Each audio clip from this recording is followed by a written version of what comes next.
But their story didn't end there. How could there have been only one? And he's back in business. Is the worst idea in the history of bad ideas. Part 2 is the final chapter in the violent history.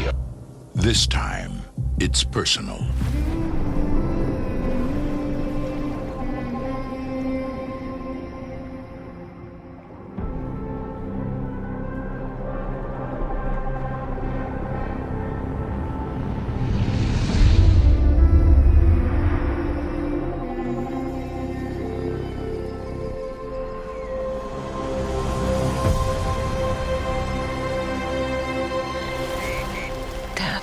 I know you think I'm crazy.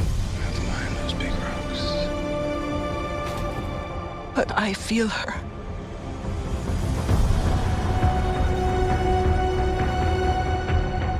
I hear her heartbeat. She's so close.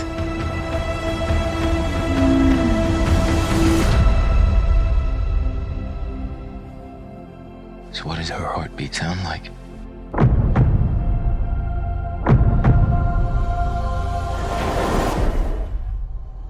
Mighty.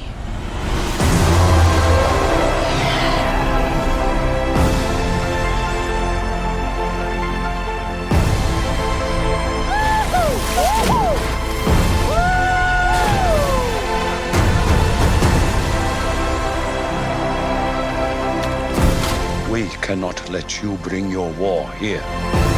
Outcast. That's all they see. I see you.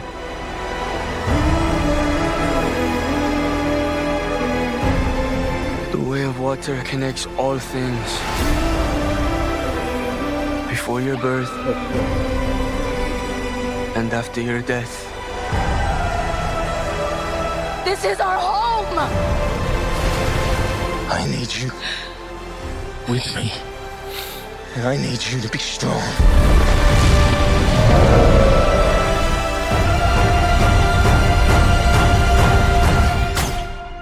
Strongheart.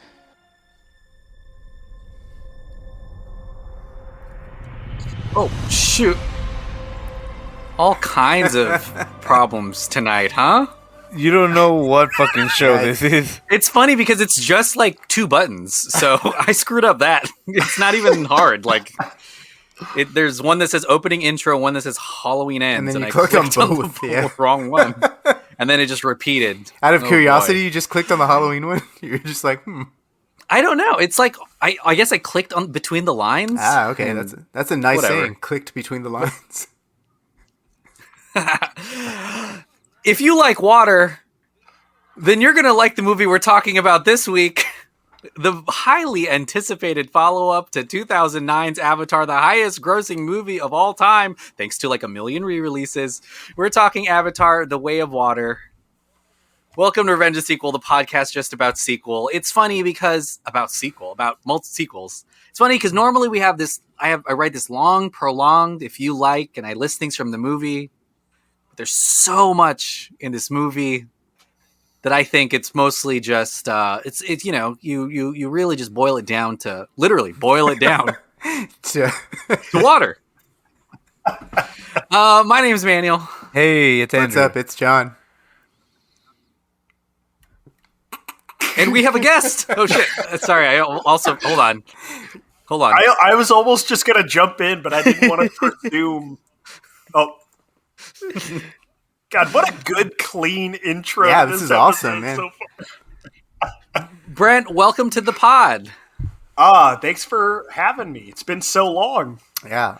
I know that, we promised the listeners a podcast as equally as ambitious as the film that we're talking about, Avatar: The Way of Water. And maybe the reason why with this is not just the show. I don't blame y'all or the show. The reason why I'm discombobulated is because I just watched Avatar: The Way of Water around noon, and it's 9 p.m. now.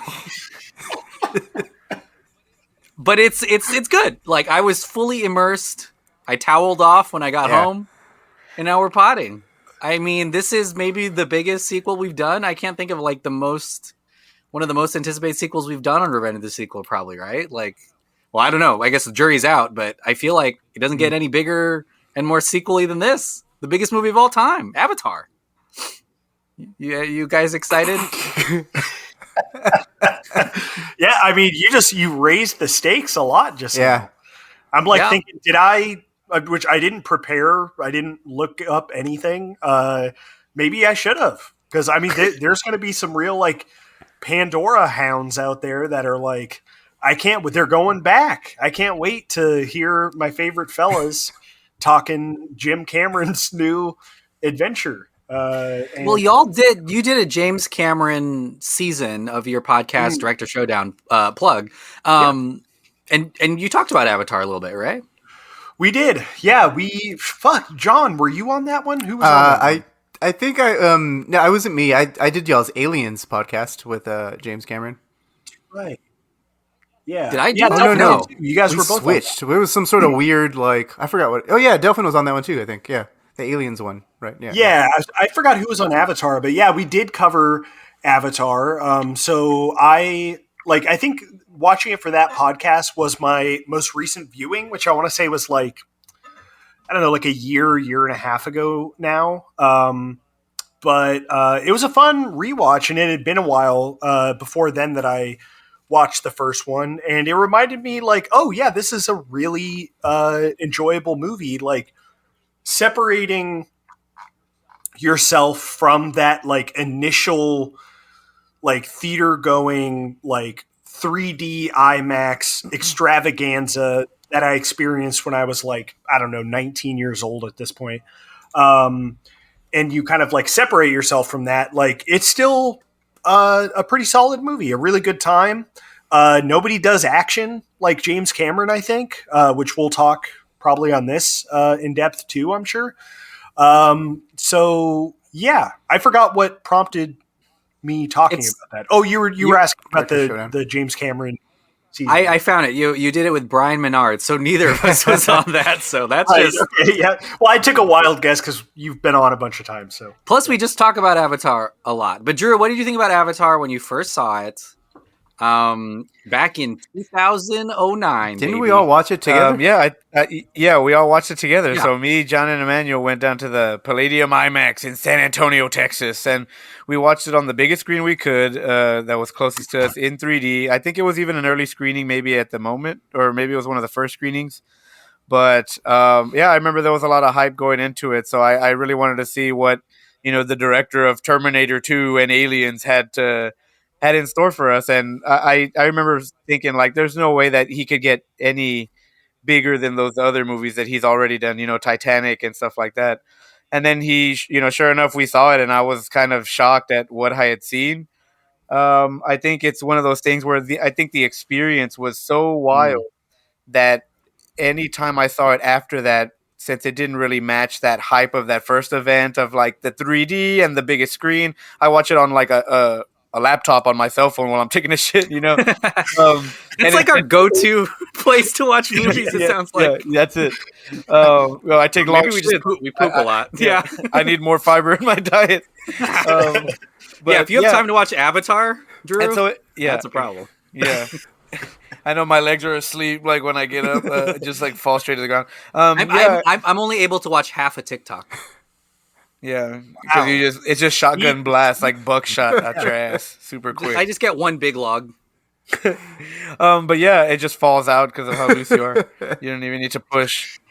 I got one last word.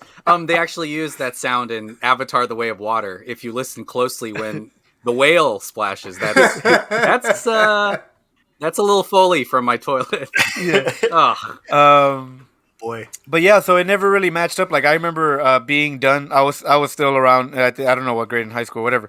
I was in high school, and so when we would finish our testing, or we would finish our mandatory tests at the end of the year or whatever, they put that on for the whole school. And I remember watching it and being like, "Damn, I'm about to go to sleep, bro."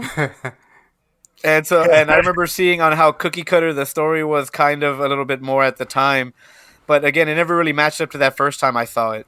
I remember, the 3D was like groundbreaking. I remember that little like I see you scene in that forest where all the jellyfish come down, thinking that there were real jellyfish in front of my face, like trying to swipe at them. And so, yeah, I was one of those skeptics because of how it never really did it for me, like the way it did on the first viewing. So yeah, that's where I left off with the first one. I never really kind of saw it again. John put it on maybe the last week after the second one, but I knew that he would give you a recap, which he does like in a previously on Avatar at the beginning of the movie. And he kind of goes over it for you. But yeah, it has been 12 years, so it's probably a good idea. But I mean, you never bet against James Cameron.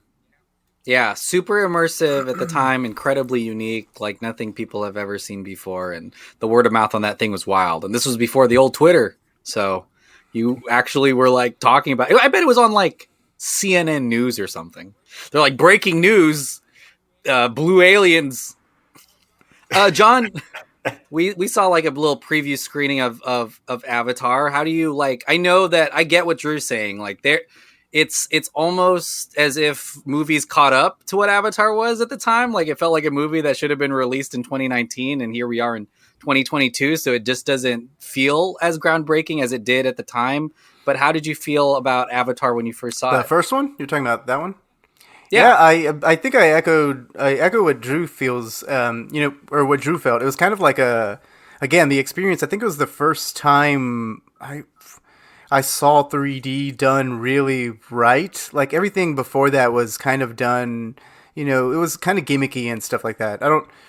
It's actually a while ago, so I can't remember specifics, but I do remember like walking into two movies. One was later, maybe a couple of years after Avatar, but the first movie was Avatar, and then walking into that and seeing what 3D could be, and just like, it's kind of more or less the same reaction I had to the second one, but we'll get into that. But I remember my jaw just dropping to the floor and just like not being, being able to close it, because you're just kind of like weirded out the entire time. Like I had never seen 3D, and I could be exaggerating. It could be my memory just kind of like maybe, glorifying this. But like I remember seeing like, like whenever like those computer screens pop out in that ship at the beginning of that movie, like those screens are almost like popping out, and it's just like, that's wild that you never see stuff like that.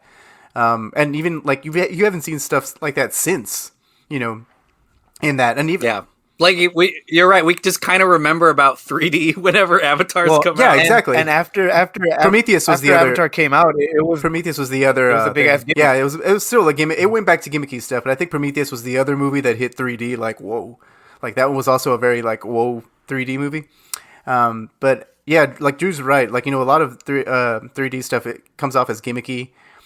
There's slow mo, like it's something just jumping at the screen, like someone throwing something. But this was just like wow. Like it's wild to see like just the environment start to pop up around you. Especially like I think one of the things that stands out is the very first time we saw it. I think we went to a preview. We went to like one of those, it's kind of dumb. I don't think I would do that nowadays, but they used to hold like these IMAX like 10-minute previews where you stand in line for a long fucking time. You drive your ass downtown and shit. You buy popcorn, and then they screen like this 10-minute scene, or like even sometimes less than that. Like I think Snyder did his shit like for a teaser trailer or something. But like, they screen like a fucking like 5-minute scene or something. And they screened like the forest one where he's running away from that like that forest, like that Navi cheetah or whatever the fuck. Navi cheetah. That purple one or whatever. But like, I'm gonna look up the correct scientific name. I'm moving with my hands right now. This is an audible. Because it has one. Yeah, it does have one. Yeah, it does. But, the trees were like, Jake is running through the trees, and the trees are smacking the camera and going this way and that way. Like they're going to the right and left.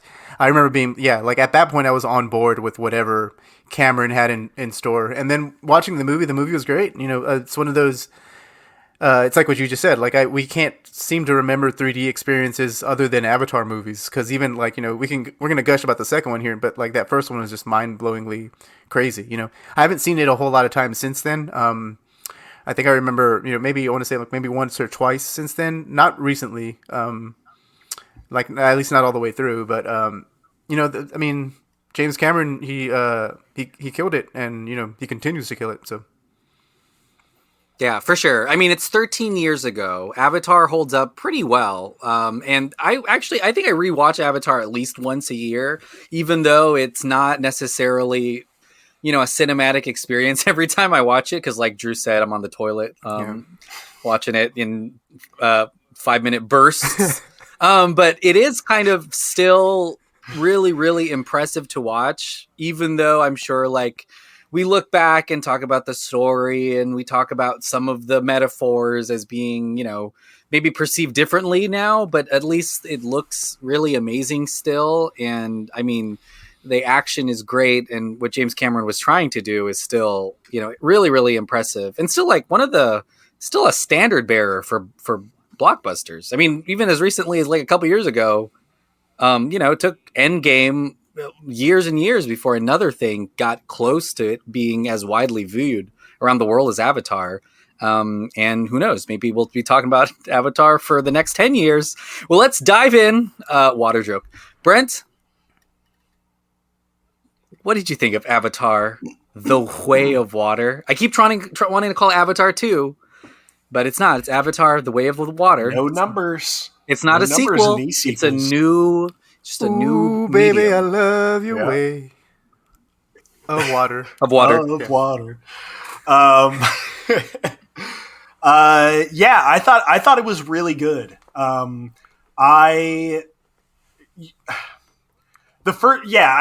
kind of like agree with what you guys are saying about the first one, where like it was such a unique, mind-blowing experience in the theater.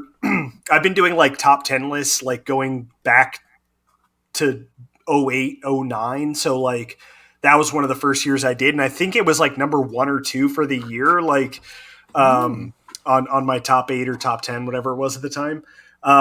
So my expectations were like pretty high for this one, but what I wanted out of this one was, a little more like depth, and I'm not talking about the 3D water, although that too. There you go. I think there was a good bit more depth. I was talking to my friend at work about. I was talking to Adam. I was talking to him about movies, and he was like, "Well, is there more going on than the first one?" And I was like, not really from a plot perspective, like the kind of like themes and the messages that were kind of in that first one are back in the second one. Things are maybe a little bit more dire, I guess, in terms of like kind of the, like the climate metaphors and stuff like that. But what I kind of didn't expect that hit me a lot harder in this one is there's a lot more like emotional depth than the first one. And I think that they, do that by, the first one is very much kind of like a love story, at least a little bit, between Jake and Neytiri. And this one, I mean, you get a lot of mileage out of adding like a family and adding like children to the main characters and stuff. And I think that was kind of like the intention.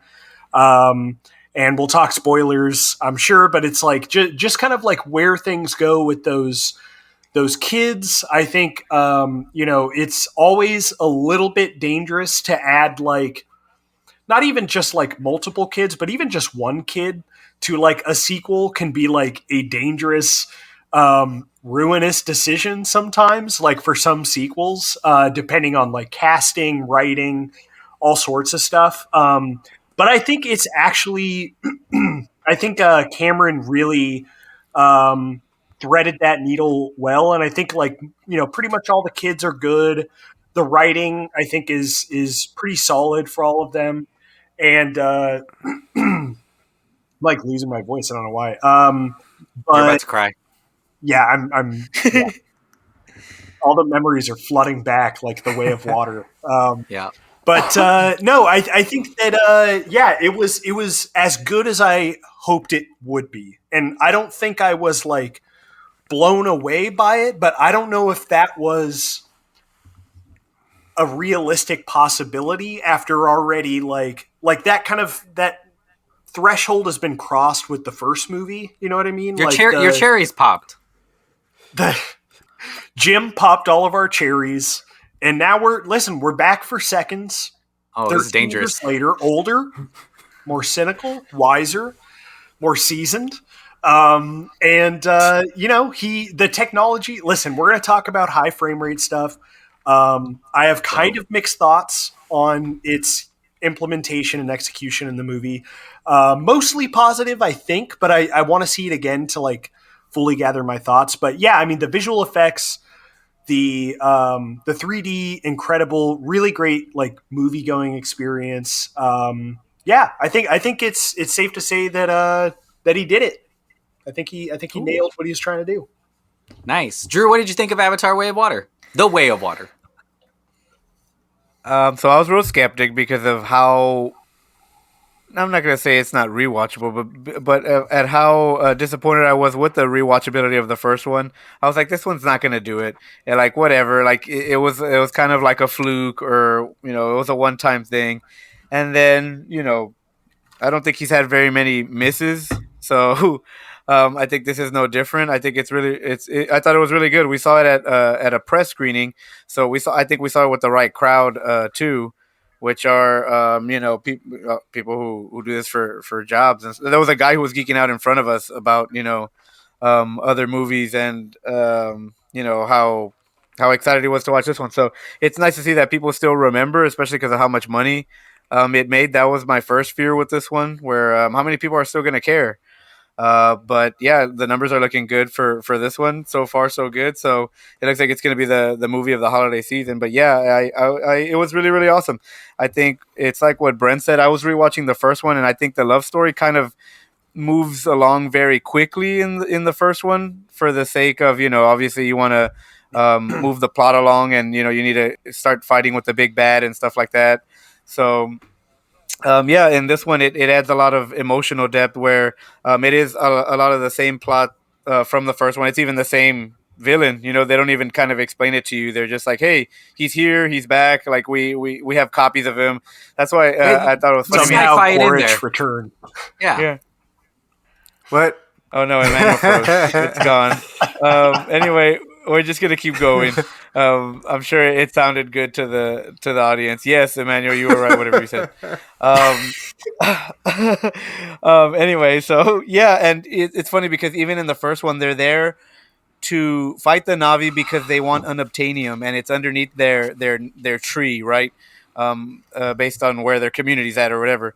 And so in this one, they don't even mention unobtainium in this one, but there is another substance that they want from the tulkun, those whales and stuff like that. What's it called? The tulkun, right? The tulkun or the tulkun? Yeah, tulkun. Tulsa King. Yeah, and so Tulsa King. So that's what they're after, is that substance that halts human aging. Which, if you can just make human copies into Na'vi bodies, I don't know why you need to halt the aging process, but whatever. So yeah. Again, a lot of it is the same plot points. Jake even gives the same one-liner, like a similar one-liner right before he fights them at the end. But yeah, where it really thrives is adding the family Toretto. And like Brent said, it is kind of risky because you risk. I think a lot of things do it wrong. So here, especially with you trying to innovate the tech and the motion capture, it should win at Oscars because they're doing motion capture under the water, and Kate Winslet breaking the record for 7 minutes deserves an Oscar by itself, and stuff like that. So yeah, I'm really glad that it worked, and it doesn't really play with it either. Like I feel like most of the tension comes from the kids in this movie because of how instantly you're supposed to care for them because they're Jake and Natiris and stuff like that. So I think they get kidnapped like 3 times in this movie, and every time like it's super exhilarating and scary.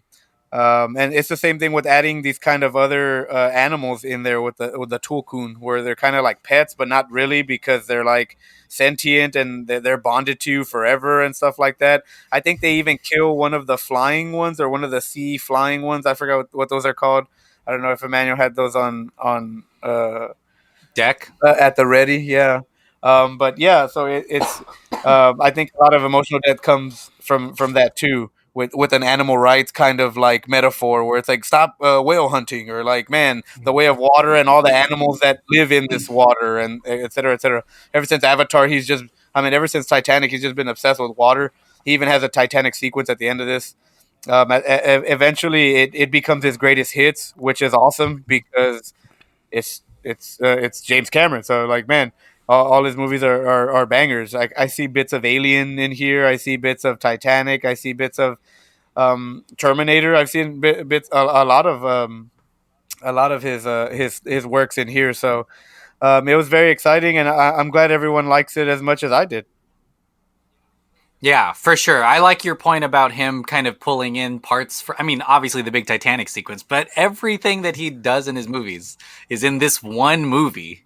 And I'm like, whoa, and it's crazy because two biggest movies this year are from like legends of 80s blockbusters, Tom Cruise with Top Gun Maverick and Jimmy Cams. And it's the same stuff that people have been like enjoying on the big screen for decades and decades. It's the 80s again. Stranger, have you all heard of Stranger Things? John, what'd you think of Avatar: The Way of Water? I was moved. I liked it a lot. I don't know if I was expecting. I knew going into this that I was probably going to like it. I mean, I'm not the biggest hater of the first one.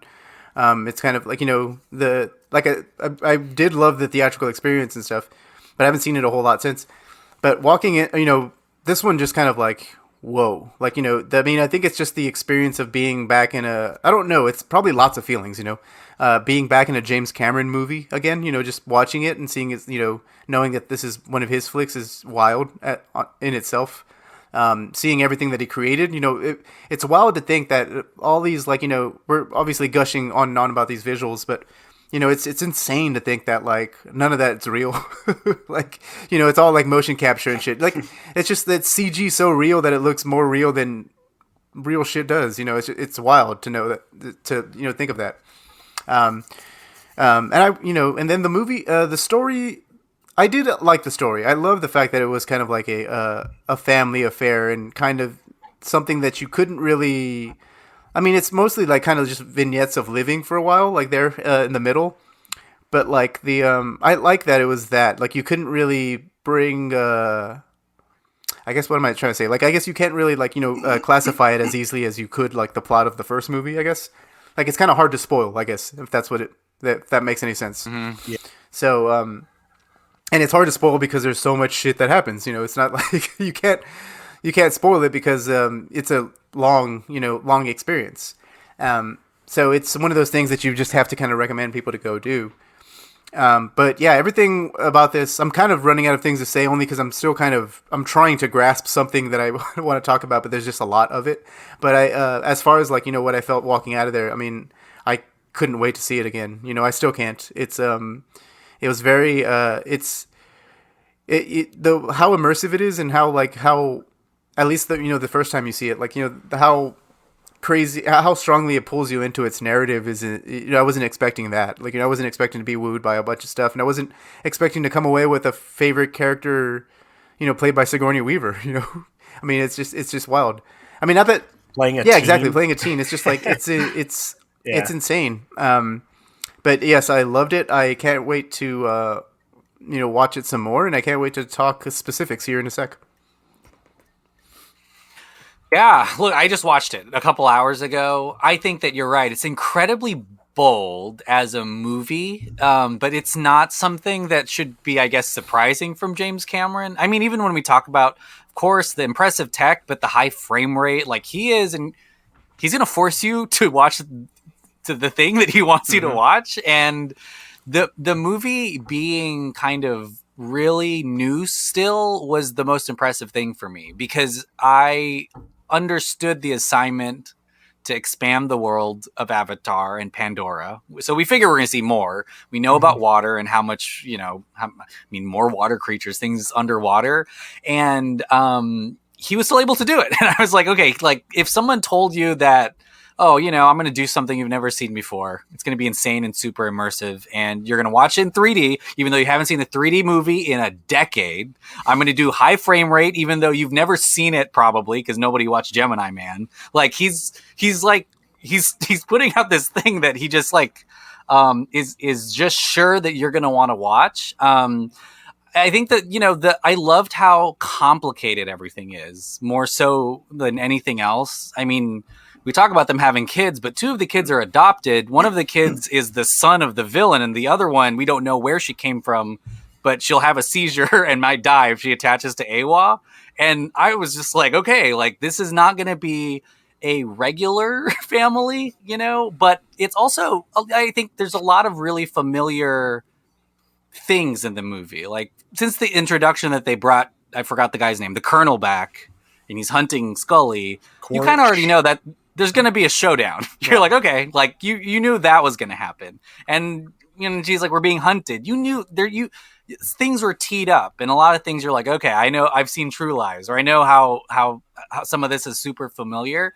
But it accomplishes all of them, which is just wild to me. Like, even though some things you think are maybe a little predictable, or maybe like, it's funny because like James Cameron is falling into some of the big budget tropes that he created, which is insane for a filmmaker because he's like the first one to do that. And just everyone has tried copying him for the last 3 decades, and it's kind of hard. It's kind of like the world he's built is so big in Avatar, and the expectations he's made in movie making is so big that he's like super in it now. But like I really enjoyed the movie. We're gonna get into the specifics of the world and maybe some of the other things that we enjoyed. I think the metaphors are still super relevant. Sadly, there's a lot of, just like how Terrence Malick uses nature as a backdrop, Cameron uses it as the background and the foreground and the middle ground in all the Avatar films. I was really intrigued by the idea that the whale brain prolongs your life, because not only did I think like, oh, it's a great MacGuffin and another resource that's a little more organic than unobtainium, but I also felt like maybe they were trying to comment on how humanity in the future is just obsessed with prolonging life and not dying. And meanwhile on Na'vi, they're all about being in the present and accepting death and revisiting memories and then returning yourself to the earth. And it's such a different, like, we're obviously different than the Na'vi, but it just makes the divide even larger. And I was like, what a wild, like, high concept sci-fi thing to throw into Avatar. And just like to expand on that even further, something that I forgot about, but is like important setup for Avatar 2, but felt like even more important setup for like 3, 4, and 5 is their explanation for like the humans coming back and then building the colony and essentially trying to, I think it's like Edie Falco's character, who's talking about like, our end game here is to wipe them out so we can take over their planet because ours is fucked. Like it's very much not like super underlined, but it's in that kind of like exposition they set up. And I was like, that feels like that's going to be important in like Avatar 5. I feel like that is the end game. And that's that he's aiming at, And that's why I kind of enjoy this movie and what it expanded on, because it's more, not just complicated, but it's more textured than the first one. The first one is very easy to understand. The trappings are insane. The worlds are crazy, but this movie, I think, is trying to do that and explore the same themes, but it's introducing some stuff that may be to the detriment of some of the movie, because I mean, it is a setup. This whole movie is kind of a setting up something, which, doesn't mean that everything's like resolved and wrapped up in a bow, but I'm excited at least for the path we're going down, because it seems like there's going to be a lot of hard sci-fi stuff, but nature is now just one of the things that separates the Na'vi from humanity. Right. And, and it's maybe hopefully less of just a kind of a metaphor or a commentary on colonialism and nativism, but actually there's, they're natives, but they're also all about being connected and being present to what's happening now and feeling each other and seeing each other. And humans in the future, if we keep going down this path, are not only do we, destroy resources and stuff, but everything's so mechanical and the purpose is awful. Like, we're just literally putting our memories into a hard drive, we're not appreciating anything, and we don't see we don't see each other. We don't see. And to me, I was like, oh, that's like better than all of the crap from Avatar that was like very much like black and white, very surface level, maybe stuff, even problematic. Yeah, and I was like, okay, if this is like the teeing off to Cameron and the writers, and there was a writer's room on this that wrote the next 6 movies, and I was like, okay, they, instead of just writing one theme on a board, they wrote a million things on the board and said, let's get there at some point. Well, the scripts for like up to Avatar 5 are done, and the actors have like read them. And so, oh my gosh. And there's this whole thing about like during COVID, like Cameron was like kind of rushing to finish at least like the live action stuff with the kids, because he was like, there's, you know, like the kids aren't getting older, and they're getting older, and like Sigourney's not going to play all the kids. Yeah, they're probably going to like recast. They're going to hire like Robert De Niro to just do mocap because it was so good. Oh man, the Irish. He's going to be the grandkid. Get some Navi kid. Yeah, the baby, the 8-year-old is like has a stiff back. Oh, I was gonna make a joke. Never mind. But oh shit, that's what's really interesting, I think, about just the franchise in general, is because now that you've kind of introduced all this, like, are you gonna make us like really depressed at the end of all this, and basically like, you know, we just lose nature inevitably, or is it hopeful to be like we can rebuild and maybe the seed bearer or whatever? I heard he shot 2 and 3 in tandem. Oh. Yeah, and that the next one's going to be ready by next year already. Woo! Let's wait. I don't know if it'll be ready by next year. I want to feel like maybe a year afterwards. I don't mind actually, just like I don't mind if it's coming next year, but I feel realistically it might be like one more year, like after that, like 2024.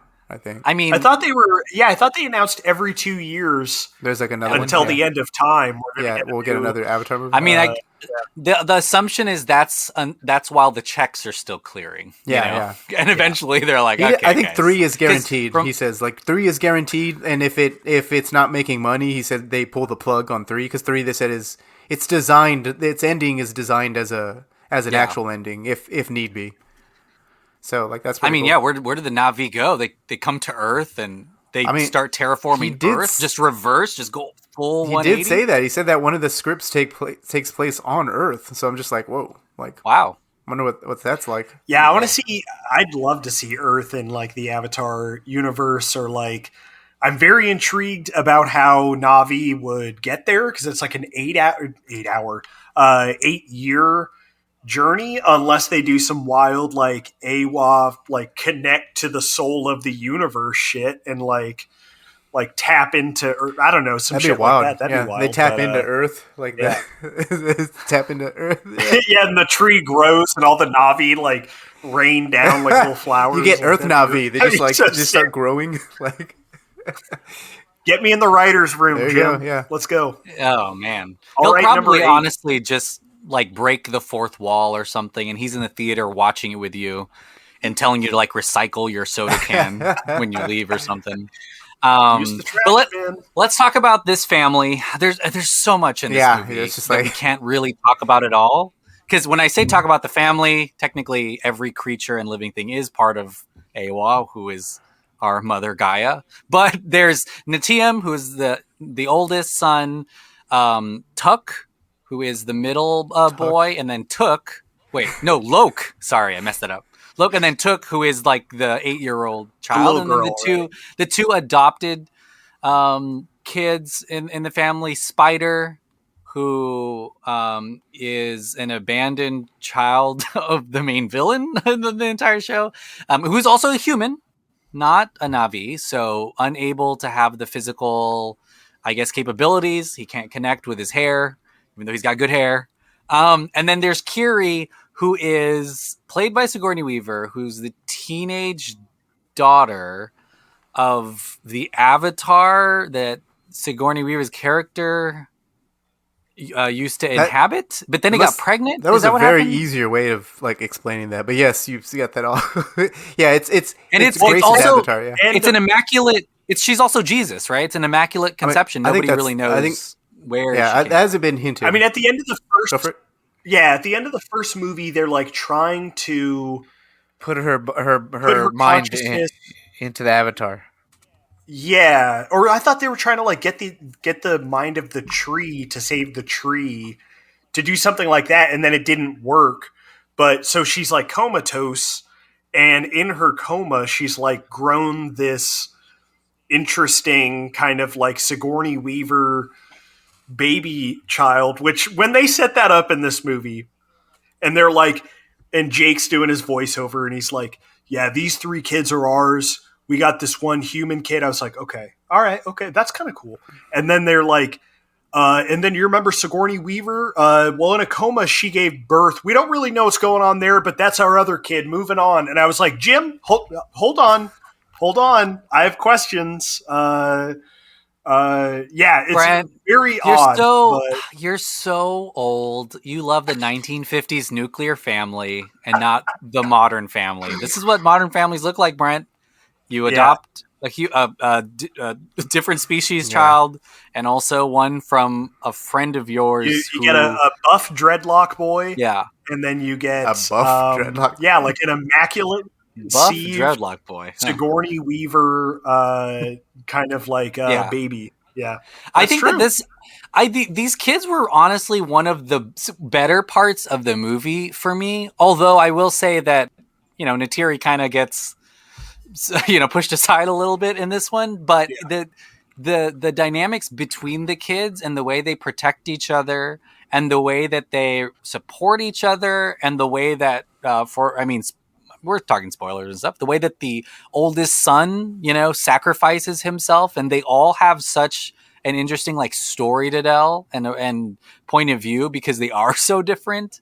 I thought that was really nice, especially considering how like dark the circumstances was for Jake and Neytiri. Like it's such a burden for them to see what's happening, not just to the planet, but to be on the run like that, that the moments where we get to discover this amazing world is through the kids' eyes, which I think is great. Yeah. Like that's how I wanted to. I didn't want to see things through like the lens of eventually what happens in the later third act, which is like the massacring of nature, everywhere. So I'm glad that we did get a moment, because that's pretty Avatar-y. Oh, it's I think. Like the discovery of something that you've never seen. It's a little bit more wholesome this time because you see it through like what you said, like the POV changes to the kids, where it's just like it's awesome, and it's not so much. Not that like I have a problem with it, but it's not like Jake's douchey like dialogue, like just trying to like or I can do this like this, or no, let's do it faster. Yeah, no, he's trying to. He's doing like the manly exactly. thing And so it's just like it's not. It's a change of pace from that. Not that because that first movie is all Jake's and stuff like that, and Jake is still technically at the heart of the whole fucking movie. Yeah, but like but it is a change of pace of like going to what's her name, Kiri or something like Kiri? Kiri. Having her like go underneath the water and having like she's exploring like these weird fish that fly by and stuff like that's like those moments are great, and I think like. That's probably the kids are like to me the best part of the movie. Like it reminds me of like a very weird like the dynamic is something you would find like in an Amblin film or something. Like we're a bunch of and it's pretty nice. And then that's you're right, John, but that's so wild. That's so crazy that like I would also say that now that you like that's totally accurate. But I did not think Avatar 2 was like going to be Amblin, like Amblin-esque. And it's like kids on an adventure type thing, but you're totally right. Yeah, I think crazy. Like the parents are dealing with something serious, so we gotta, kids are off chasing whales, learning how to. Well, and I think I had told John was like, man, Zoe Saldana was barely in this movie. Like she was like a cameo. Yeah. I feel like she was in there for like 5 minutes total because everything else, like there was so much other shit happening. Mostly focused on the kids, which I'm down because eventually you're gonna have to move past the Jake and Neytiri, baby. Yeah. It's also really devastating for one of them to be lost at the end, because it feels like that absence is going to be felt for a while, and it's such a formative thing for that family to deal with loss like that. And like, what if that drives them apart? Like, what if like the divorce? I mean, and now you have to deal with that, like in families and stuff like that. And you're TBH, like, fucking Spider's gonna drive them apart, and I think we all know why. Yeah, and I was like, man, and like, doesn't wash his hair. I don't know where it's gonna land. Because like to me, I even think that the bad guy is gonna switch sides too. Yeah. Because I was like, damn. He already showed a little bit of kind of emotion. So I don't and know where it's connection. gonna go. It's amazing. I like what they did with Colonel Quaritch. Is that his name? Yeah. I think I That's just his call name, him right? Miles. I like what they did with him. Even the like somehow Colonel Quaritch has returned thing at the beginning. I kind of like it was clever enough for me where they were like, it's like, yeah, we were cooking up this guy's avatar and shipping him out like, back, we started the flight like right before he was going into the final battle at the end of like the first Avatar, and he's like on a ship, and I was like, that now you have Stephen Lang playing like a Na'vi the whole movie. I thought that was pretty cool. And then yeah, it's definitely more all the I think more interesting stuff is kind of where they left him, as opposed to kind of like what he's actually doing in the movie. It's like, yeah, the stuff with like him and his son, him and his like Tarzan son. It's going to be interesting to like see that develop over because yeah, like we haven't seen the last of him. Like, what were they going to do? Like kill him and then he's back as like a fucking Another one? Yeah, whale in the next one? Like they give him wings. I'm a whale now. It's a very. I mean, if it seems like they want to direct Avatar towards like we're talking about like a family affair. I won't even say adventure. Like, yeah, just a family. It's family business. Like, found family, to be honest, because there are, they're not all they're like biological kids. They're very different. They've got, multiple numbers of fingers. But it is seeming like that is going to lead us to some really amazing. I mean, it's something that like Star Wars does. Everyone's in the same family. Like it's just it's gonna make it seem really personal, and the eventual tension and dramatic moments will just be more important because we've seen them in this one and we know they went through all this stuff. But I mean, like, I'm not joking. Spider did something crazy in this movie that nobody knows about in his family. And that is like a source of something that's going to be really dramatic and, later on. But it's kind of, it's not unlike just a regular family where people harbor different feelings and resentments. And I may have let your biggest enemy go type things, in a family. So I appreciate that because that's like a commitment to a long form storytelling. Like this was a 3-hour movie. They're planting seeds for the next 3-hour movie and the 3-hour movie after that. And it's not like cleanup work for the next screenwriter. Like they're wanting to plant these seeds early on because they are eventually going to hopefully, pay off in Avatar 9. The seed will grow. Well, let's talk about another new addition, the Metakaina clan, the sea-bearing Na'vi.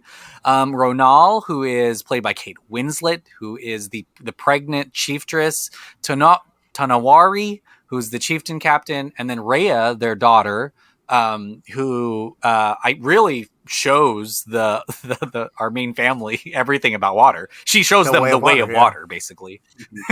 What did you think about kind of the introduction to that new clan on the world of Pandora, and whether it kind of, what did you think about the new clan, the Metakaina? Brent, you can go first. I really, really liked the kind of spin on, like similar, very similar species, but it's like they developed in different ways, like due to the biome that they're in, right? So like they have like tails, and they make fun of the Na'vi for like having, they have like fins, I guess, and they're making fun of like the Na'vi's tails as like little like flimsy things.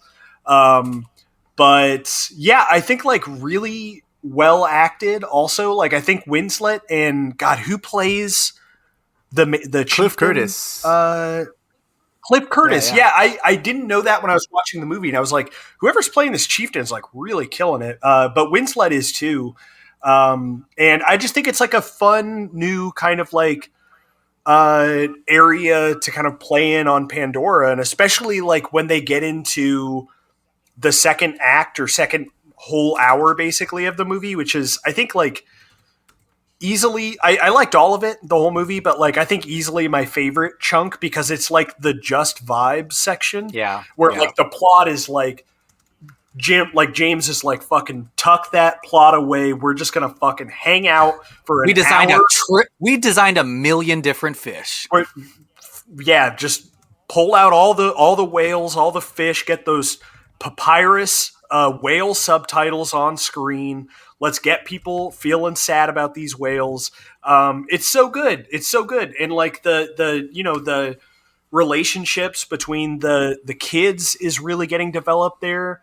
Yeah. They fight, then they make up, then they leave him to die, and then he it's like exactly. It's very, very tense. It's good stuff. Yeah. And John pointed out that Cliff Curtis was the Fire Lord in Last Airbender. Didn't Avatar. know that, but two Avatars. That's Avatar: The Last Airbender and Avatar: The Way of Water. Hey, good call. Two good avatars. Two good avatars. God, he's great as the Fire Lord. No, I mean he's the Fire Lord in the Last love Airbender, the movie. My bad. Oh no. Yeah. My bad. Okay, I thought you meant the. I had to. I didn't mean to cut you off while you were saying like I loved it, but I was like, please. While I was getting hyped great. on and I was like, no, how it's good not great. Yeah, exactly. Yeah. John does not want you to say that movie was good. No, I'm just saying. It's not, but yeah, I love the clan. They're great. Drew, what did you think of the Metcaina clan?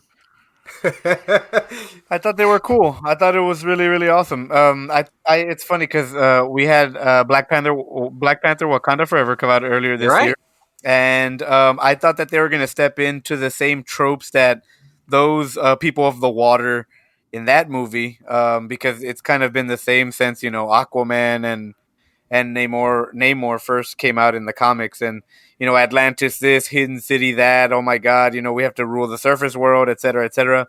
So I'm glad that these group of characters of the water actually didn't fall into those tropes, and it's much more of like this family adjusting to they want to earn their keep in a different tribe. A little more, and I love the dynamic between the kids because, like I said earlier, so much of the tension comes from that. So when even one of the kids is in trouble, it doesn't matter if it's the oldest dying at the end or when it's the youngest being held prisoner. I think some of this water clan's kids end up tricking one of the kids to go out there, and they leave him, and they kind of ditch him there after a fifth really good sequence too, just in terms of like suspense. Yeah, and then his renegade Tolkien comes in and saves them and stuff like that, and it's an awesome creature feature sequence, almost like the mirror for the first one, where the sequence that John was talking about, where that that big old like jaguar looking thing is attacking Jake Sully, and that's what separates him from his group in the first one. But yeah, I love the ecosystem too because it's so much more, so much. I think it's. Like the Na'vi obviously have one up on the humans, and so it's kind of cool to see the Na'vi struggle with something, and it's adjusting so heavily in the water here, where it's like, man, I think that's going to be the toughest one, because if you visit other clans where it's like, oh man, they're mole people and they're underground, or they're in the desert, or because they mentioned a couple of the different tribes in the first one, the horse tribe or the clan, and the Riders of Rohan. Yeah, exactly. Did they mention the Water Clan in the first movie? I'm not sure. They said that there's one far east, and it's around water, but I'm not sure if they mentioned those specifically. But spoiler alert for the Pandora ride, you do visit them. Yeah, and so even John was like, man, what if they had a dune like desert people, desert volcano power? Ones, which. Yeah, they have volcanoes then they have snow on the Na'vi can be like so Pokemon. They're just like elemental or something. Like it's just really wild. Yeah, or like people, John. Psychic Na'vi.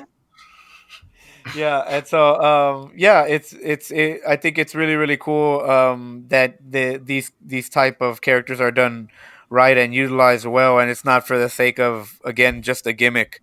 And then obviously, he's innovating the technology that's probably going to be used in the future of movies that are filmed in the water, because of this type of concept. But I really love the introduction of this clan and how I think welcoming they were of the characters, because even at the end they have every right to kick these characters to the curb because of how much trouble they brought. But yeah, it's really. I think one of the quotes is "Navi stick together" or whatever instead of the Sullies. They say Sullies always stick together, and they kind of adopt it there as well. And I think for a little bit, I wanted both tribes to beat the shit out of the Sky people. And it's wild because I'm rooting against the savior of my race in this movie, where I'm like fuck the humans, kill them all or whatever, don't let them survive or and stuff like that. So it's except Jermaine Clement. Yeah, yeah, exactly. He's cool. Get him a Navi so we can have fucking a blue Jermaine. Yeah, he gets all shiny and stuff. But yeah, it was really really awesome, and I think it's. I wonder how the third one's gonna be because you're not gonna have that anymore. You know what I'm saying? Unless you do visit another tribe, and then it's just like, oh man, they're just jumping from tribe to tribe. Yeah, it's a tribe movie. I just looked it up. There are 15 Na'vi clans so far in the Avatar EU or whatever. It includes arid places like the desert, some that are in the wetlands, some that are in the skies.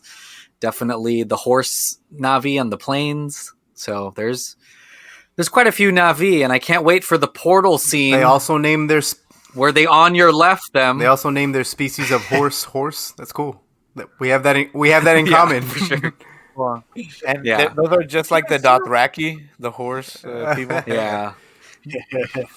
Some of them do have closer relations to humans.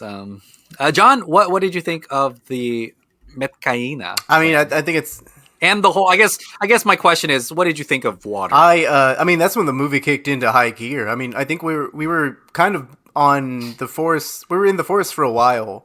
And I was kind of waiting to get to this water stuff, and Drew at one point turned to Brent and was like, we haven't even gotten into the water shit yet. And I think it was already like an hour into the movie or something.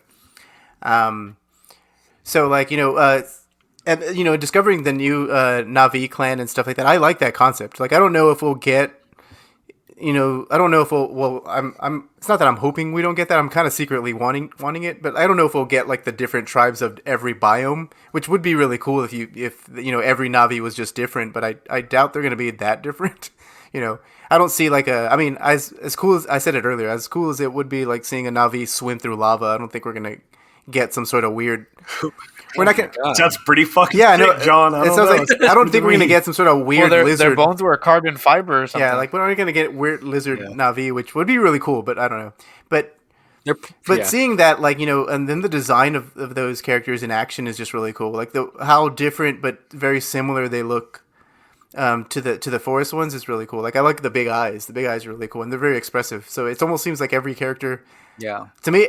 It's like Alita Battle Every character Angel. was almost like crying. Like it's almost like my eyes were watering just like staring at those fuckers. It's a whole clan of Anya Taylor. Yeah, exactly. Boys. It's just like they could all be anime characters. That's where the Alita influence came in. No, I'm just playing. But yeah, I enjoyed all of those characters. It's so wild how unrecognizable. Because you can kind of tell. Kate Winslet. Because it's like you can kind of tell that's Cliff Curtis. Or at least I could. But I was like, I couldn't tell like. That was Kate Winslet. I knew it was her, but you couldn't tell it was her. I mean, just due to the crazy performance that she gave out, which is like kudos, because that's pretty wild. And then the addition of the Tulkun, whales and those flying water birds, which is wild. Those sequences where they're diving and training with those things, those are probably I want to say like one of the more fun sequences. Every little montage is kind of fun, but like it's a very very visually pleasing part, especially seeing the diving, and then it's one of those things too where a bunch of stuff is coming at you in the screen. Like there's neon colored fish, there's a weird looking jellyfish motherfucker, and it's all just so breathtaking. You don't really know what to focus on. You just kind of like have to let it like wash over you like a ride. I think like a wave of water. But I think the first time that they really like spend time underwater is a high frame rate switch or like transition, and it's fucking overwhelming, dude. It's like it's so I mean, geez, I don't know. We should probably talk about high frame rate stuff at some point for at least a few minutes. But when it switches to that, and it's also tying into the fact that James Cameron fucking loves the ocean. The guy's always looking for an excuse to hop in a submarine and go to the fucking bottom of the sea. And you could just tell, like, that he fucking loves water and he loves the ocean, and like the fish are like swimming by your head and it's high frame rate and everything looks incredible. Yeah, I mean, John said it. Like, I think that's really when the movie like kicked into overdrive for me, and I was like, ah, shit, okay, here we go. Yeah, I think that's what makes the. I mean, like, can you create a cinematic, unique experience that most people have never seen before? And it's hard. And but Jimmy Cam's like, yeah, I can. Like, I love the ocean, and I'm shooting downstairs water-wise all the time. That sounds so weird. I messed that up.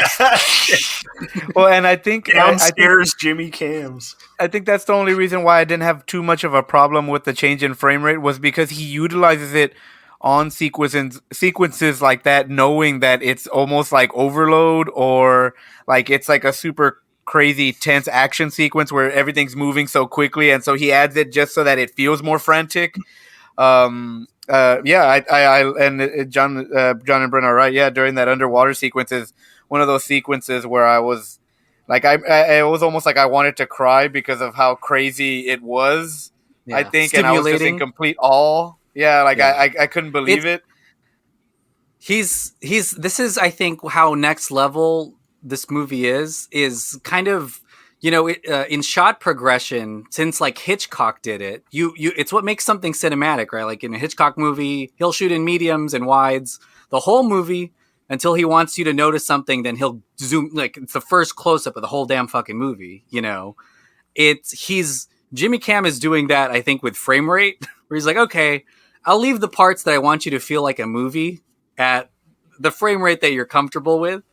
But the parts that I want you to feel like you're fucking in the fucking water, I'm going to do this other thing that you haven't seen. And I want it to feel like the screensaver on your computer or whatever. Like, it's an interesting way to mechanize and use that technology in a way that, you know, we've seen high frame rate. I don't think we've seen different frame rate often. We've seen entire movies in that high frame rate, which is like a choice as well. But I think he's using it in kind of a way that is supposed to be immersive, and he's using it selectively for those times.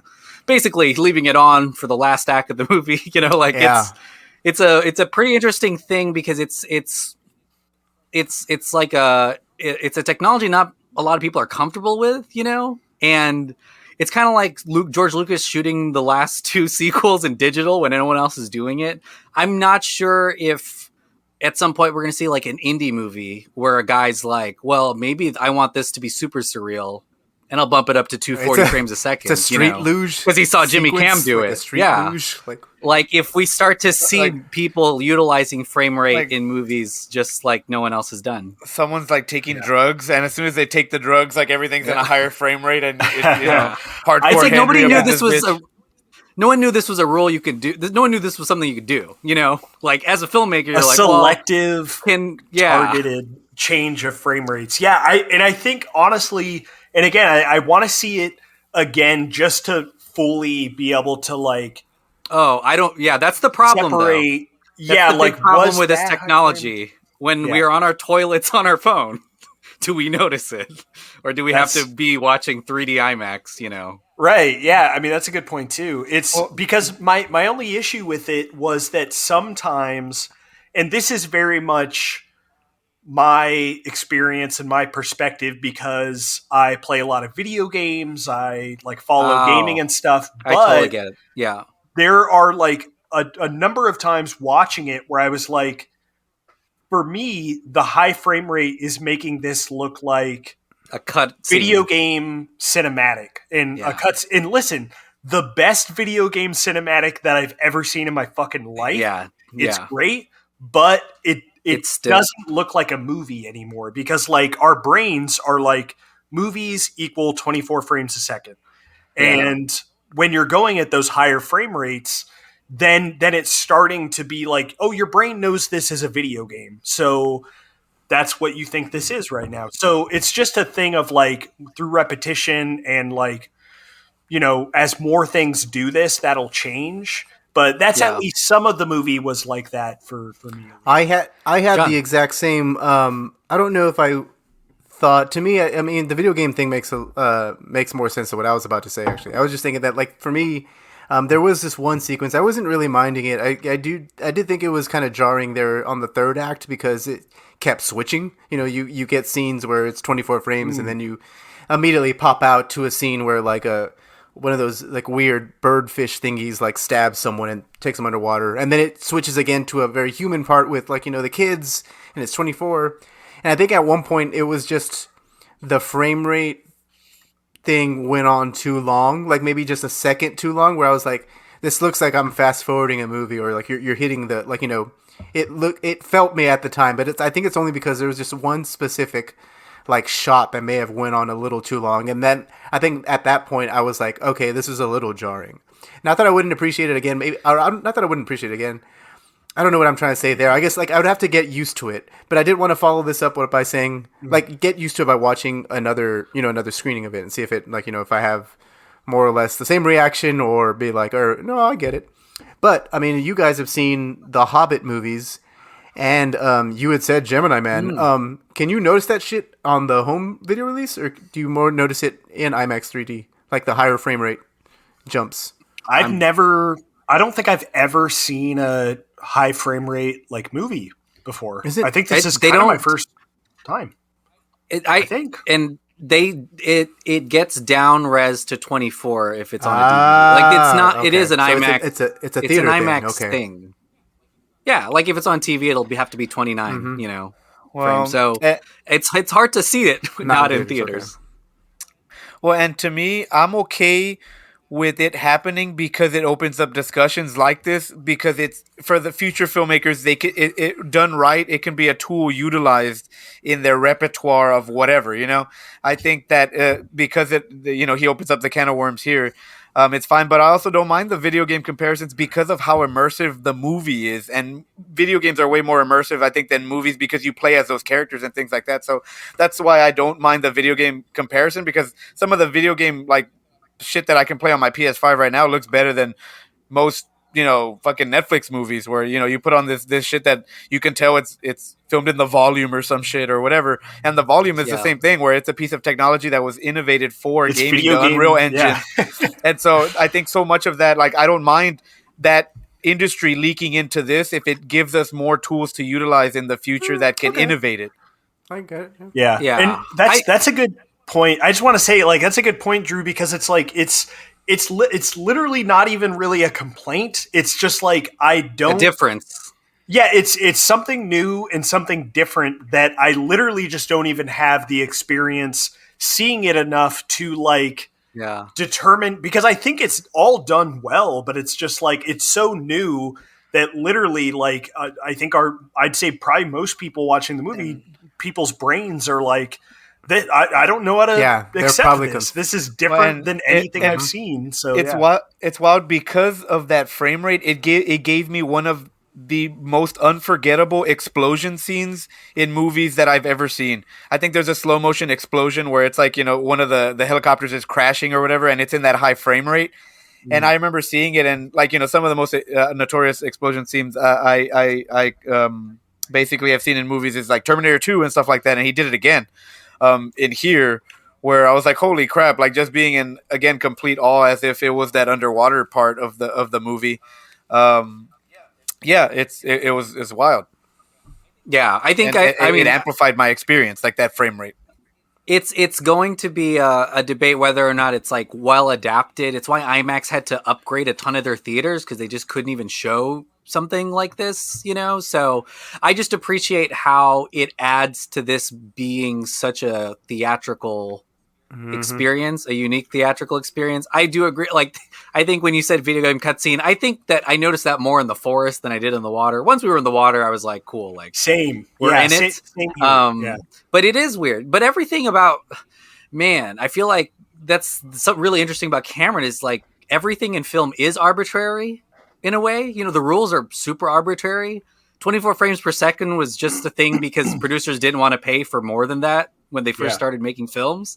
And I think he understands that. So he's like, oh, if the rules are arbitrary, then like what even counts, as a cinematic thing. So I appreciate that, like, he's pushing it. It's just whether or not like 10 years from now, we'll just be, still watching 24 FPSs just because. I could see it expanding. People getting a little more adventurous and just trying out like there. I don't want this to be too long of a tangent, but like there's something. No. Here's another thing. I'm kidding. No, but there's. I mean, speaking to all of the crazy shit he was trying with this movie, as in regards to like the frame rate stuff, he wasn't even just doing 24 and 48. He actually worked with a company that can change individual objects to be different frame rates within the same frame. And so there would be shit maybe in the background that's 24 and shit in the foreground that is 48 in different frame rates. So he's doing so much wild ass experimentation on how to make shit immersive. And I think that's really, really exciting, even if it didn't all 100% work for me. But again, like I'm going to see it again and maybe I'll just be like all in on it the second time. I don't know, but it's exciting stuff. I think, a rewatch just to even, because I just watched it and I'm like, maybe I should rewatch it and just kind of, is it okay that there's no motion blur, when people are running? I don't know.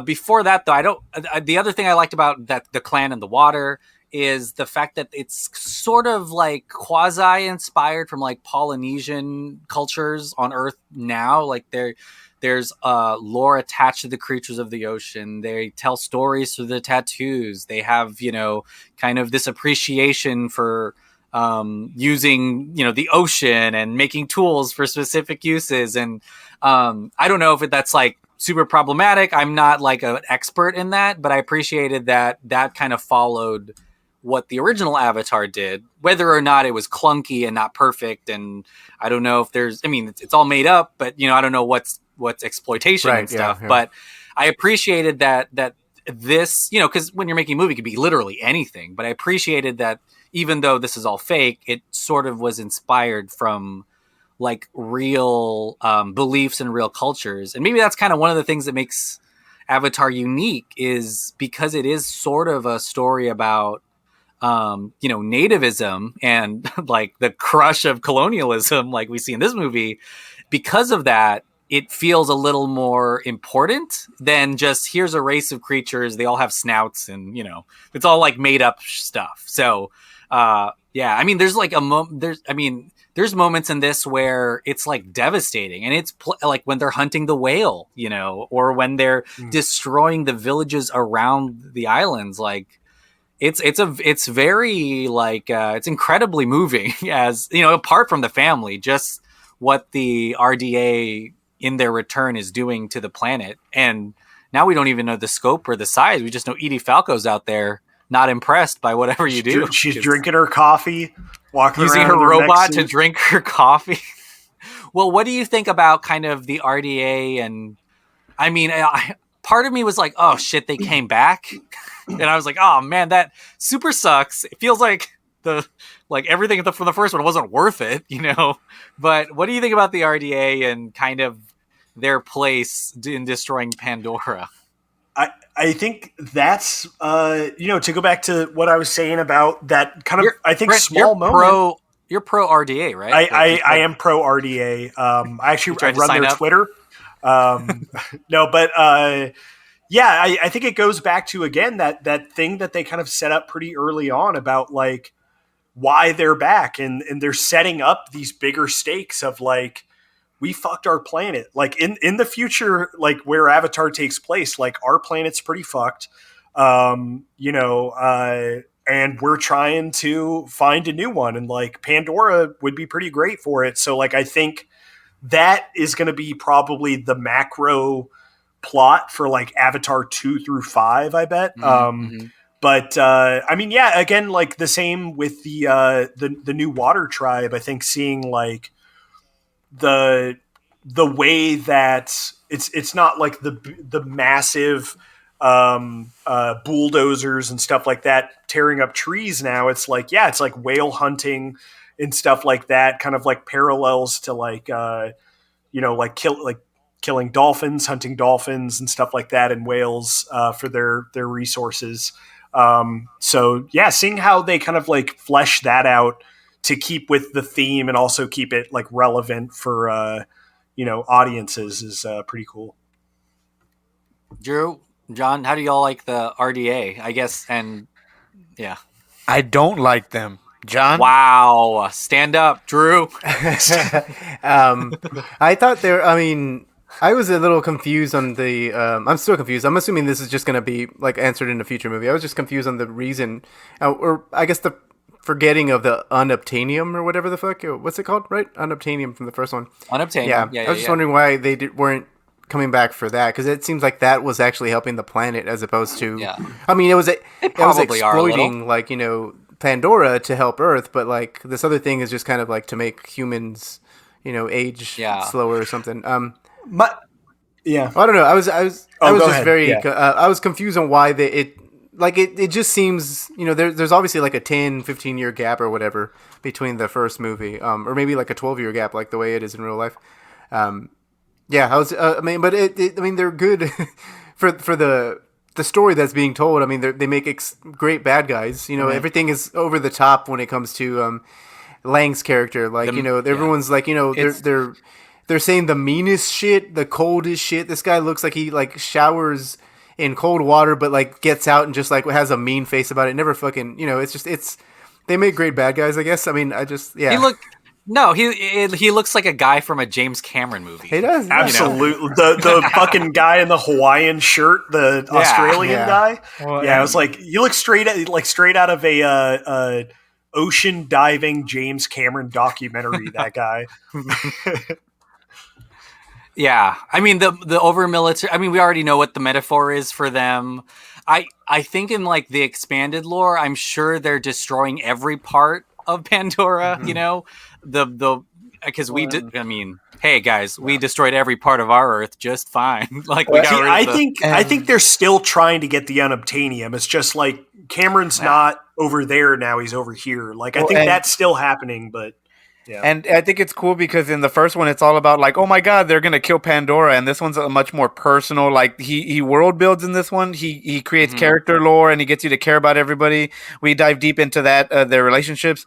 And then even so here where, it's a more personal story. It's Apocalypse Now where they're like, we're sending this soldier in there to kill the guy who betrayed us, in true, USA. Actually, I didn't realize that, but you're right. The scope is kind of a little.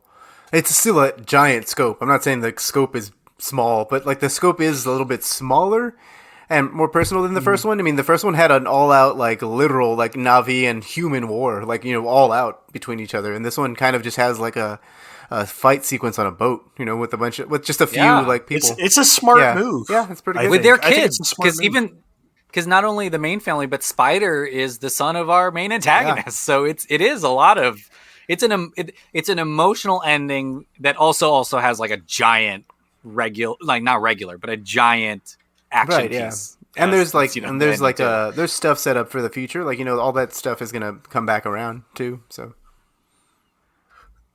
This is. I don't want to get us off on a whole tangent here. Who the fuck was Spider's mom? Is that just They say it in a comic, and it's one of the girls who used to drive one of those big power lifter suits.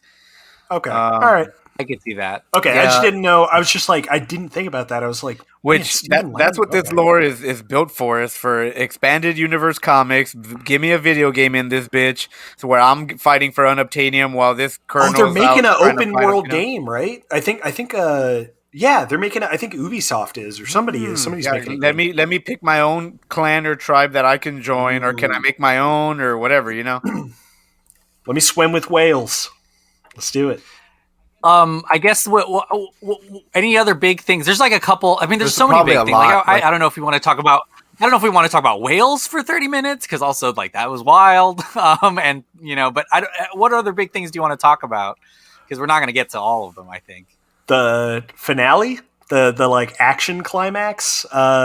Just a good reminder that like in a directing sense, like in terms of like editing and like where to put the camera and shit, even though it's like a virtual set and stuff like that. Like I think Cameron's just up there with the best. Like the clarity in like an action scene to know like where everybody is, what the stakes are in a given like action set piece. How many times can you kidnap kids? How many times? Yeah, how many times? Boy, the Soli parents really dropped the ball several times. It's no wonder they were so pissed by the What end. do you mean all of our kids got taken? That happened like 30 minutes ago.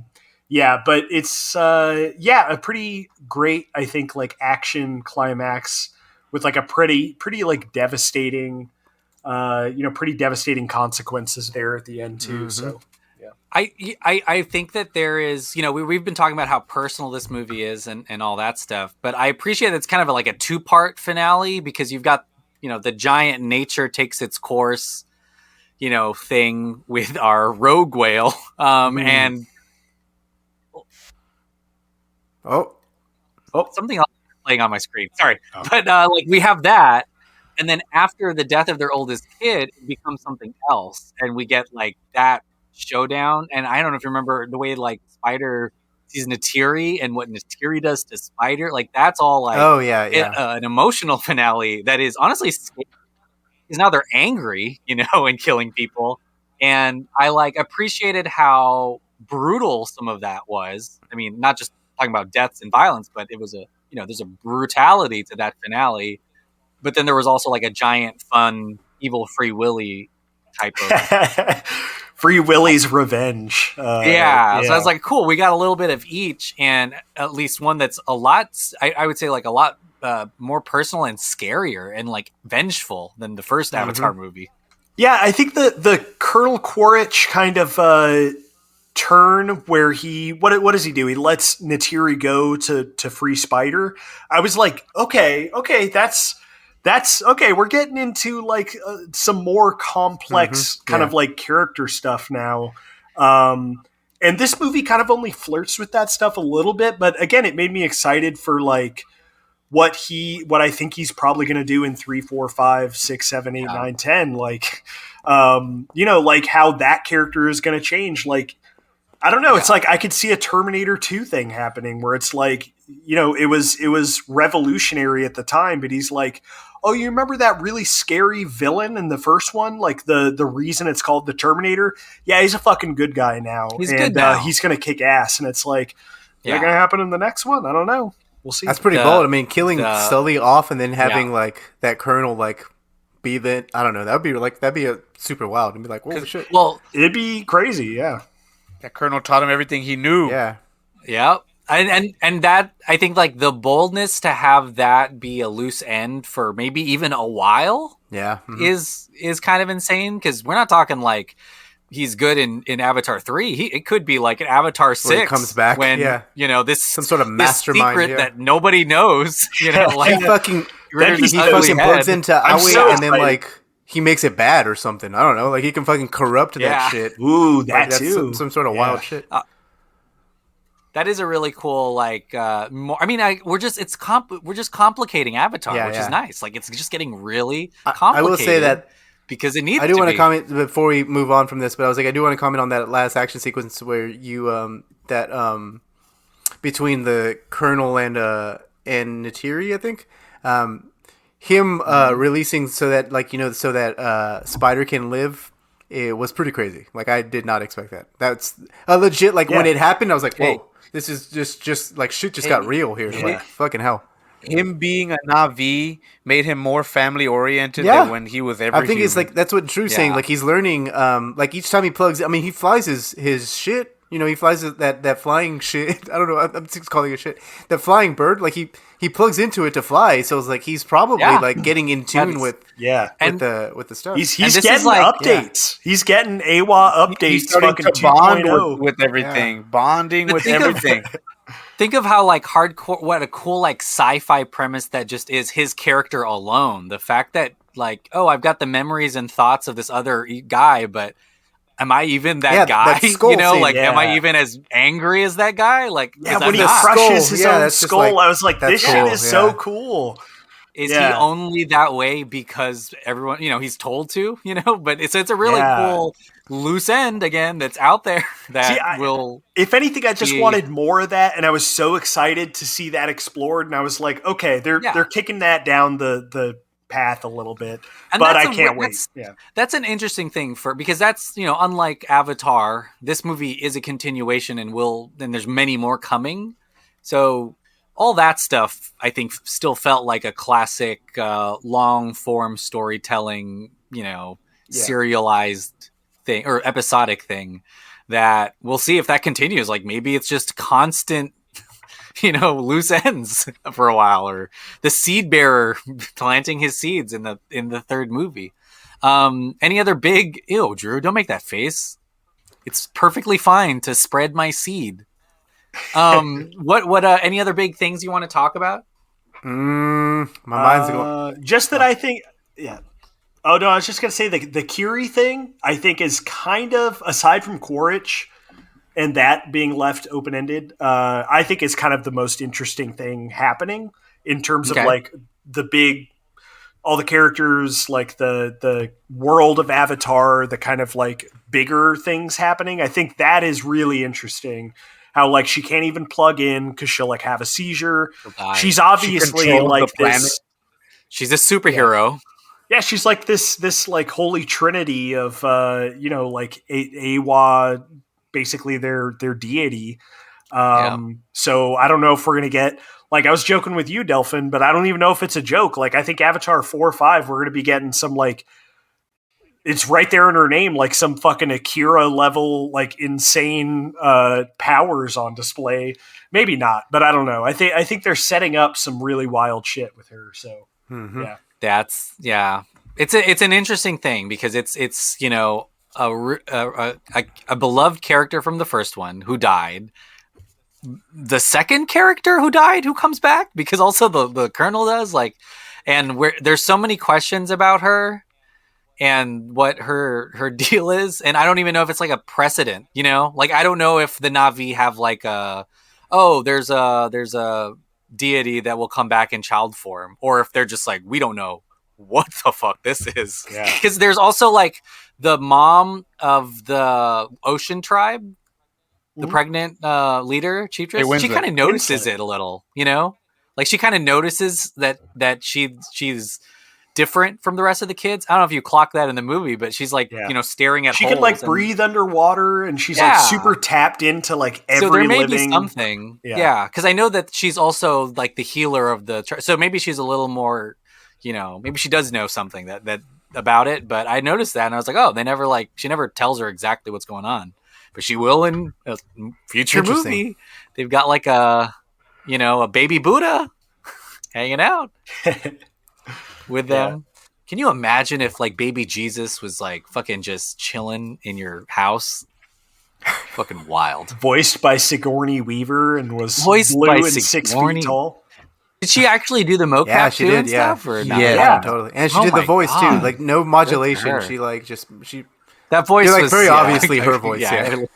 But it's like supposed to be weird. It is like that's what I didn't know. She's an old when I saw the soul. trailer. I like that because it's like supposed to be weird because it's a weird thing. You also give like that must have been fun for Sigourney. I mean, you're just like it's an actor being like, oh, I get to play this, like it's something that's not normally offered probably to me. So it's just like, yeah, sure, why not? Like let me just play like a 14-year-old alien kid. Like that's freaking crazy. Like why not?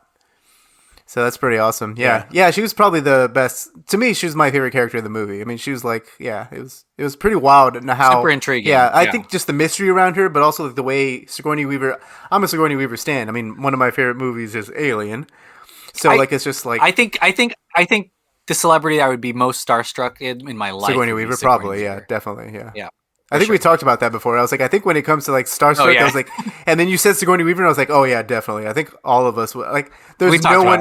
Yeah, I think she's like tall too. Yeah, she's like, yeah. and she's Navi sized. You guys just said that, and I got like super sick, like just imagining meeting her. Like I almost I know. had a panic It's attack. funny I'm not because, even like, kidding. Like I got it like at meeting the it- top of my stomach, bottom of my heart. I'm like, oh my god, I'm about to pass out. because like on a list, there's a ton of people that you're like, I wouldn't like honestly get freaked out if I met George Clooney, and all Yeah, these yeah. other people. But then you're I like, would. Weaver, I don't know. No, I think even George. Sigourney Weaver would what, Gravity? Sigourney Weaver would take my I would be starstruck to Sigourney Weaver more so than I would probably be like Harrison Ford. I think at this point, yeah, like I don't think Yeah. I'd be like. Or I'm not even joking. Or like Joe Biden. Oh, okay. Not even. I wouldn't be that starstruck. I mean, I'd be like, yeah. I have to leave the room. I can't be in the same room as Sigourney Weaver. I'm like, oh, I thought you meant Joe Biden. I was like, wow, Brent is. I know. I literally. I can't be in the same room as him. That's a oh shit. Okay, it's a law. But yeah, let's go around the horn and talk about our final thoughts on Avatar: The Way of Water. We may talk about. We probably this have again to, yeah. After Oh, like shit. another Hitting my review. mic. Yeah, we're already it's already a Avatar length pod. It's an hour and a half. Brent, what are some final thoughts that you have for your first viewing of Avatar: The Way of Water? Because I assume you're going back to the theaters soon. Oh, I'm going back to Pandora. I have to. Yeah, I think, especially talking about it with you guys and really like taking the dive, talking about Getting it more wet. and more, getting wet, Getting moist. I really, really liked it a lot. I think, it was as good as I kind of hoped it would be. It's really it's setting up a lot of interesting things while still being like pretty standalone, and I think like focusing the story to help kind of like set up these new characters and the kids, and I think it really nails that. All the underwater stuff with like the whales was like breathtaking. It was like beautiful. I think like the visual effects, obviously, like on another level. One thing I wanted to mention, but I didn't yet, is that I think the performance capture in this movie is like noticeably better than it was in the original. I think there's so many quiet moments that aren't even, nobody's even talking, but there's like a cut to, say, a reaction from Kira or Kiri or whatever her name is, or just from a character, and it's like a glance, and it's like, oh, that's like crazy. That's like a really nuanced like performance thing that Cameron had like caught, and it was obviously like a mocapped performance from the actor, but it just like helps you buy into these being real characters. I think all the action is like really well done, really exciting, and like well structured and shot. And I don't know. Yeah, I think it was a great time. I'll probably only grow to appreciate it even more on a second viewing. So yeah, it's great. Drew, what did you think of Avatar: The Way of Water? The Way of Water has no beginning and no end. Water connects all things. Life to. No, I'm just kidding. I'm not gonna do the whole thing. But no, I liked it a lot. I thought it was amazing. It blew my socks off, especially being a skeptic from the first one.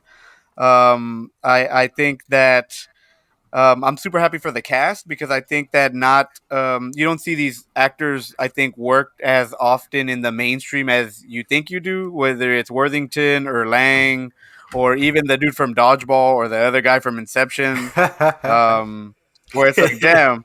Yeah, I'm just happy to see them in like probably one of the highest grossing, hopefully one of the highest grossing movies of all time again,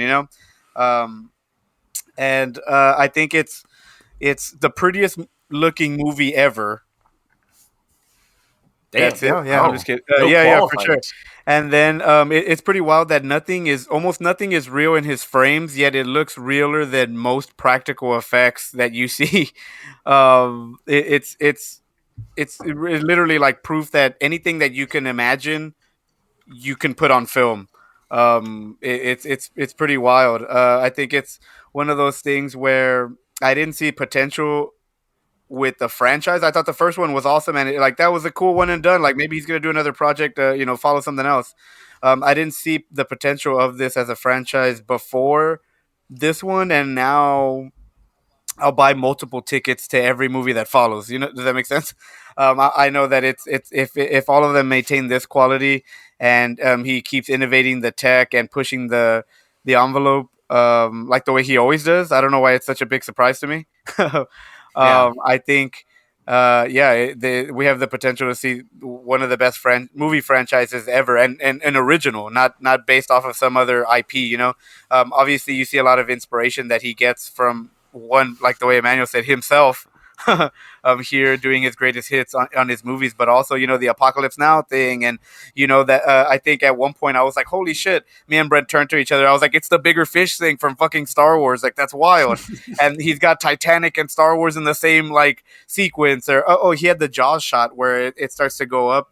It comes up from underneath him. I was like, whoa, we saw Jaws and Star Wars in the same fucking sequence. Like, this is fucking crazy. So I appreciate on how much of a fan of film he is, and it definitely shows, and the quality is there, and it makes sense as to why it took him so long to make this one. It's not like the Black Adam thing where The Rock's like, I've been taking 15 years to make this movie, and it came out and he just shit the bed, the complete opposite here. It's just super exciting to see this. R.I.P. The Rock, goddamn. It's still super exciting to see this type of level of filmmaking and to see that it still exists at this level, where I thought we were feeling a little bit burnt out with the blockbuster. And, you could see on how the Marvel movies are kind of dwindling, and people point to, they blame COVID all the time about like, oh, these movies aren't performing as well after COVID and stuff like that. But damn, this one kind of knocked it out of the water. Eh? Nice. There's a new hierarchy in Avatar, and it's Avatar 2. Liquid. So Black Adam joke. Yeah. But you're right, Drew. It looks like a movie that took 13 years and cost $500 million. John, what did you think of Avatar: The Way of Water? Oh man, I mean, what a picture. I mean, this movie was so great to experience on the big screen. I'm so glad I watched it like in IMAX 3D. I mean, the action sequences are great. The performances are awesome. Dialogue's a little wonky, but it wasn't. I don't think that was going to win any awards anyway. When it came to that, I'm looking at you every time they say bro, or there's a bitch in there too at one point too. Yeah, bro. There's bro bitch culture. Yeah, a lot of bro culture in Avatar.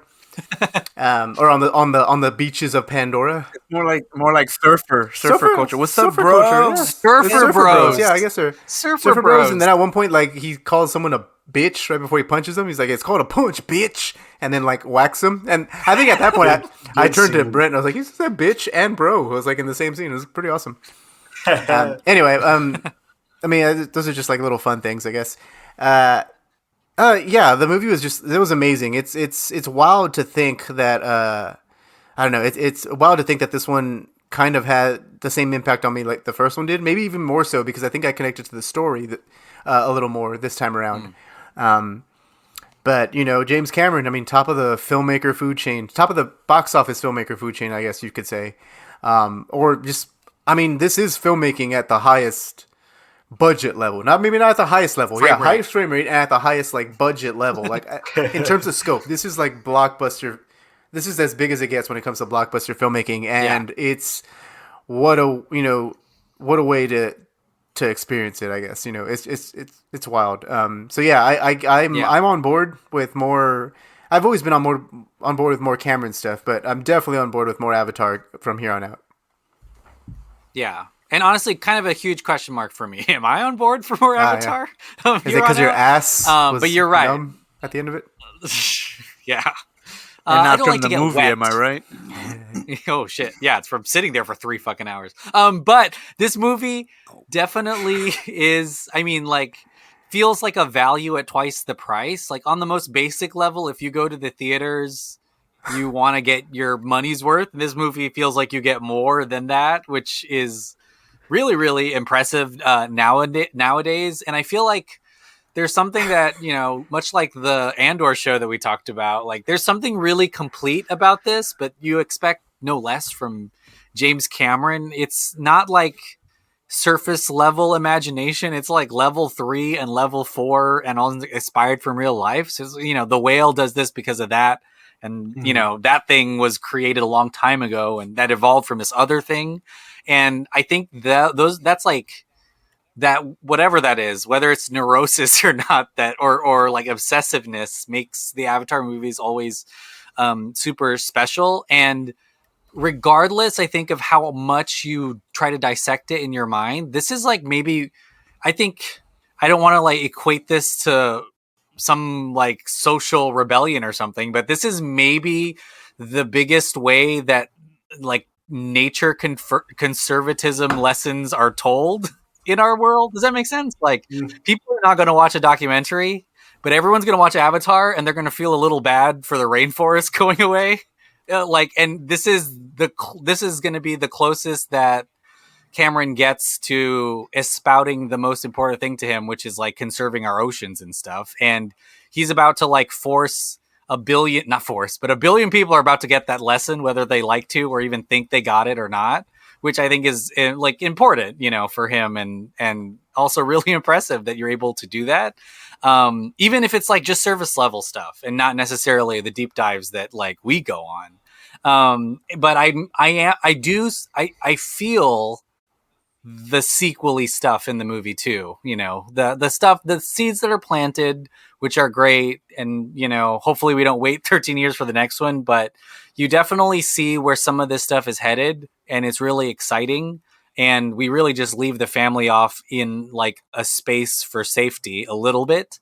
Because they're now like part of the Water Clan and stuff, but there's still an impending doom, and there's still like just an inevitability to the RDA destroying more Pandora, and that is a bummer, because Avatar kind of left us with this idea that they all left and never came back, but they're here. It's gonna take, and they're staying here. I can see the that's us. Alien Resurrection route of going, where it's just like, oh, never mind, I don't want to spoil it for a minute. Never mind, go on.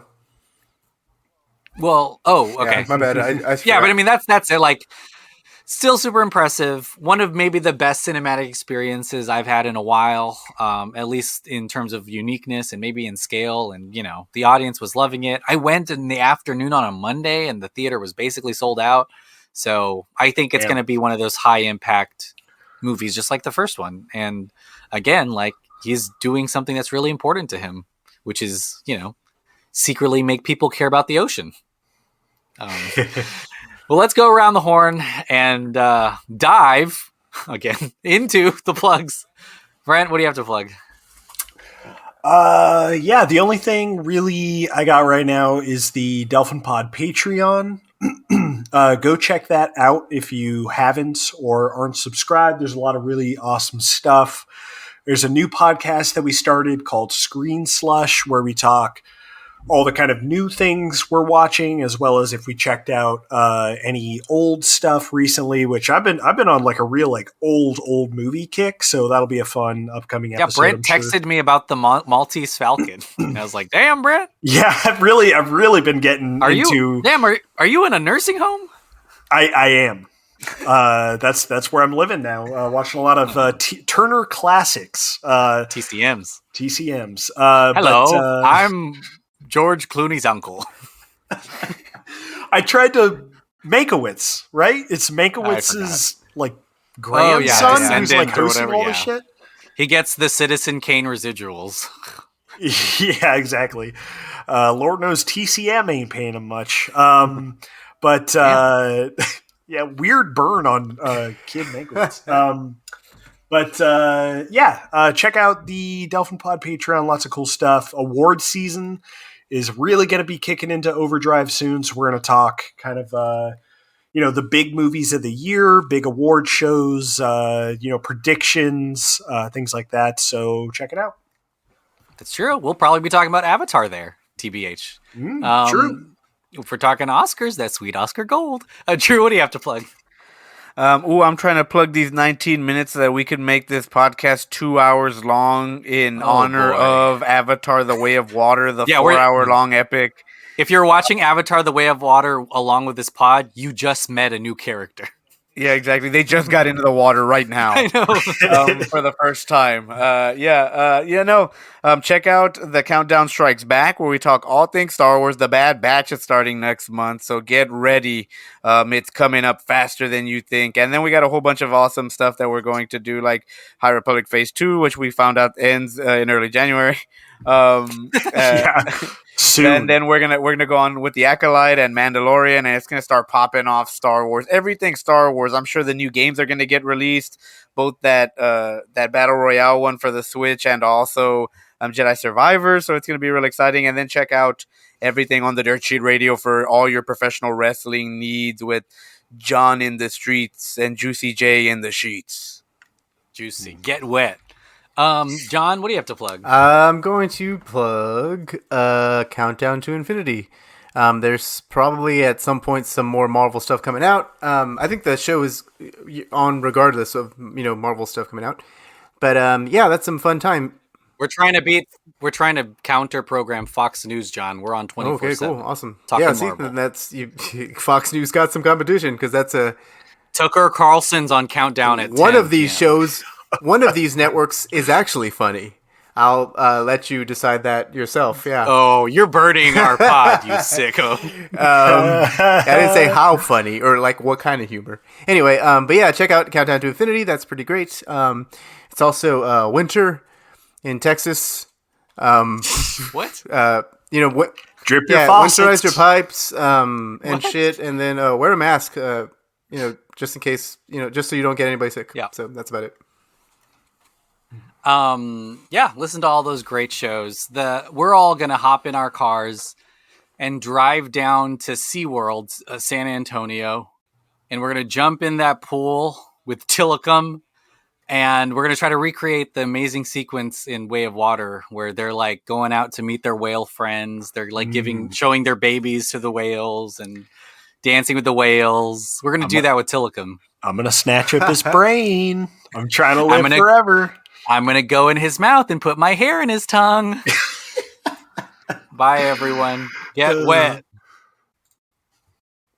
Oh.